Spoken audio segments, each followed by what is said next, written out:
Hello বন্ধুরা, good morning. কেমন আছে তোমরা সবাই? আশা করি ভালো আছো। মামি ব্লগ চ্যানেলে সবাইকে স্বাগত। এখন সময় আমরাও খুব খুব খুব ভালো আছি। আজকে হচ্ছে বুড়ির দ্বিতীয় দিন পরীক্ষা, তো বুড়ি চলে গেছে সেই সকাল 7টা বাজে তখন পরীক্ষায়। আর এখন বাজে ঘড়িতে সময় জাস্ট 8টা টাইম। তো এখন আমি চা খেলাম, এদিকে বাবাও চা খাবে। বাবাই চা খেতে সব দিন পছন্দ করে না, মন গেলে কোনোদিনও টুকিটাকি খেয়ে থাকে। তো আমার খাওয়া হয়ে গেছে, এখন বাবাই বসেছে। আর বাবাইয়ের কিন্তু একটু প্রবলেম হয়েছে, সেটা কি তোমাদেরকে দেখাবো। আর যাই হোক বন্ধুরা, সাথে থেকে ভিডিওটা দেখো। আশা করি আজকের ভিডিওতে কী সব শেয়ার করবো তোমাদের খুবই ভালো লাগবে। আর আজকের ব্লগ হচ্ছে শুধু বাড়ির কাজ বাজ রান্নাবান্না এইসব নিয়ে। তো যাই হোক, সবাই কিন্তু সাথে থেকে ভিডিওটা দেখতে থাকো। এই যে দেখো, বাবাই পরোটা দিয়ে চা খাচ্ছে। দুধ চাই বানিয়েছি দুজনের জন্য, তো তাই দুধ চাই বানালাম। বুড়ি থাকলে লাল চা তুলতে হতো। আর পরোটা দিয়ে বাবাই চা খাচ্ছে। দেখো, গত রাতে পরোটা সুজি বানিয়েছিলাম। এই যে বুড়ি অনেক সকাল বেরিয়ে যাচ্ছে, সকালে তো আর খাবার করা সম্ভব না, সেই কারণে আমি রাতে খাবারটা করে রেখেছিলাম। এই যে বাটিতে পরোটা রয়েছে, বেশ কটাই রয়েছে। আর এই দেখো, সুজি করেছিলাম। কিছুটা সুজি বাটিতে কুড়িয়েছিলাম, কিছু থালাতে রেখেছিলাম। বাবাই সুজিটা কেটেছে, দেখো কিভাবে কেটেছে। আর এগুলো আবার দেখো তার আগের দিনের রুটি, তো এগুলো বেকার হয়ে গেছে, এগুলো ফেলে দিতে হবে। আর এখানে খাটটা দেখতে পাচ্ছ তো, যেন একেবারে হাট বসে গেছে। যতই গোছ গাছ করি না কেন তবু এই যে দেখো, একদম সাজুগুজুর থেকে সমস্ত কিছু, জল বোতল সব কিছুই। আর আজকের মনে হচ্ছে আকাশটা একটু পরিষ্কার হবে, একদম মানে ঝকঝকে রোদ দিয়ে সকালটা শুরু হচ্ছে। তো ভাবছি হয়তো আজ বৃষ্টি হবে না, কিছু কাপড় জামা কাচা ধোয়া করতে হবে। সকালের খাওয়া দাওয়ার পর্বটা সবেমাত্র শেষ হলো। আর এদিকে আমি জামা কাপড়গুলো টেনে হিঁচড়ে নামিয়ে নিচ্ছি, কারণ এগুলো বৃষ্টির দিন কটাতেই ভেজানো ছিল। তো সেগুলো রোদের মধ্যে মেলে দিচ্ছি। রোদ যেহেতু বার হয়েছে, সব শুকিয়ে নিতে হবে। রুটির মতন উল্টে পাল্টে যেভাবে রুটি সেকা হয়, সেভাবে জামা কাপড়গুলো শিখে রোদের মধ্যে শুকিয়ে নিতে হবে। আবার 2 বালতি জামা কাপড় ভিজিয়েছি। আর সমস্ত বাসনগুলো বার করেছি ওদিকে কাচার জন্য। এই যে দেখো, 2 বালতি কাপড়, এদিকে বাসন পড়ে রয়েছে। বাবাইকে দোকানে রেখে সমস্ত কাজগুলো সেরে নিচ্ছি। এগুলো একটু মোছামুছি করে নিচ্ছি হালকা রকমভাবে। একটু খাটটা গুছিয়ে নিলাম, একটু ফাঁকা করে নিলাম, তারপর একটু মুছেও নিচ্ছি জল ন্যাকড়া দিয়ে। যেহেতু এখানটাতে বসে বাবাই খায়, তো সেই জন্য একটু ন্যাকড়া দিয়ে মুছে নিচ্ছি, ভেজা ন্যাকড়া দিয়ে। এদিকে টেবিলগুলো মুছতে রয়েছিল, তো সেগুলো একটু হাত লাগিয়ে নিলাম। একেবারে সমস্ত কাজ সেরে নিলাম, ধোয়া কাচা মোছামুছি মাজা বাসন মাজা সব কিছু। তারপর দুপুরে রান্না বসিয়ে দিয়েছি। উনুনটা কী সুন্দর জ্বলেছে দেখতে পাচ্ছ, একদম শুকনো কাঠ দিয়েছি। আর এদিকে রান্না কি হবে দুপুরে দেখো, এখানে ডালিতে আলু রয়েছে, চালও নিয়ে চলে এসেছি বার করে, এখনও হাঁড়িতে দেওয়া হয়নি। আর অল্প স্বল্প করে টুকিটাকি সবজি রয়েছে। গতকালকে খিচুড়ি হয়েছিল, তা তোমাদের সঙ্গে শেয়ার করা হয়নি বৃষ্টি পড়ছে বলে।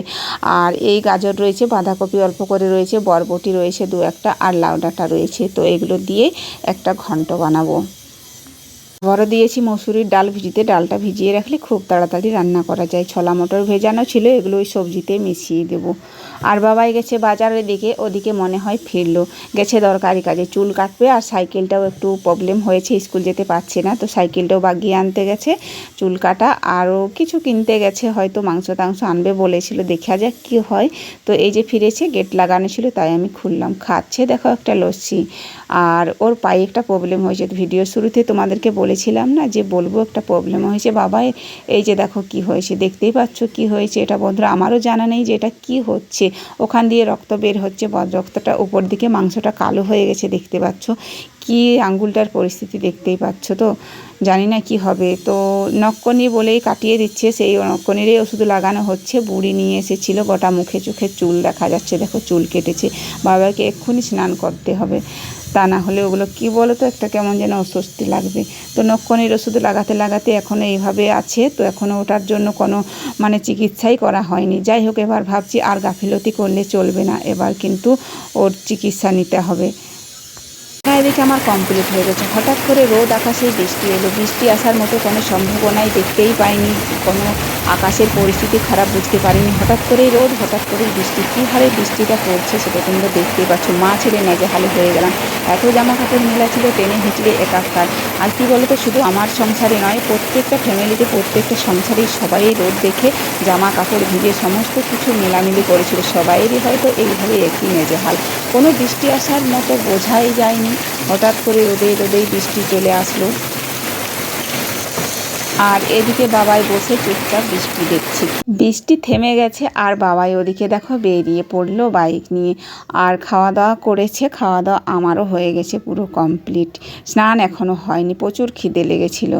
তো এই যে দেখো গদিটা একটু রোদের মধ্যে মেলেছিলাম, তো সেটাও এত কষ্ট হয়েছিল তুলতে, কি বলবো। হঠাৎ করে অনেকটা দূরেই মেলেছিলাম, একবারে সেই দোকানের বাইরেটাতে। ভাবতেই পারিনি ঘরে জামা কাপড় গোটাবো নাকি সেই বাইরের দিকে আনতে যাব, এইভাবেই। তো সেগুলো কুড়িয়ে নিয়ে এসে চারিদিকে এদিক ওদিক আবার সমস্ত কিছু ঝুলিয়ে দিয়েছি। আর খাওয়া দাওয়া হয়ে গেছে, আমারও কিন্তু স্নান হয়নি, খুব খিদে পেয়েছিল। বৃষ্টি হচ্ছিল, মাথা ভেজাবো না, সেই কারণে স্নান করতে লেট হয়ে গেল। পরেই স্নানটা করব ভেবে খাওয়া দাওয়াটা সেরে নিলাম। বুড়ি মাত্র খেতে বাকি, এখনও আসেনি। ওই যে ডাল আর এই যে দেখো সবজির তরকারি, ডাল আর এই হলো এখানে তিনটে ডিম সিদ্ধ করেছিলাম। ডিম সিদ্ধটা তেলের মধ্যে একটু ছেঁকে নিলাম। আর বাবাইকে বললো মা আমি সাদা সিদ্ধই খাবো। তো যাই হোক বন্ধুরা, এখন বেজে গেছে প্রায়, জানো কত বাজে, প্রায় 4:45 বাজে। তো আমি এদিকে স্নান করে নিলাম, খাওয়া তো আগেই হয়ে গেছে তোমাদেরকে বললাম। আর বুড়ি আসার জন্য মনটা অনেকটাই ছটফট করছে, এখনও আসলো না, অনেকটা দেরি হয়ে গেল। তো যাই হোক দেখি একটু রাস্তার দিকে বেরোবো, যদি আসে। অনেকেই বলো মায়েরা এভাবেই অপেক্ষা করে কেউ কোথাও বাইরে থাকলে, তাই না? তো তোমাদের সঙ্গে কথা বলতে বলতে ওই বোধহয় বুড়ি এলো। আমি রাস্তা থেকে ফিরে এসে ঘরে ঢুকেছি, আবারও বুড়ি এসে সিগন্যাল দেয় মা দরজা খুলো। তো গেটটা সবসময় লাগিয়ে রেখে দিই আমি যখন দোকান বন্ধ থাকে। তো দেখো এসেছে, মনে হয় বুড়িয়েই ডাকলো তো আমাকে। তো হ্যাঁ বুড়িয়েই।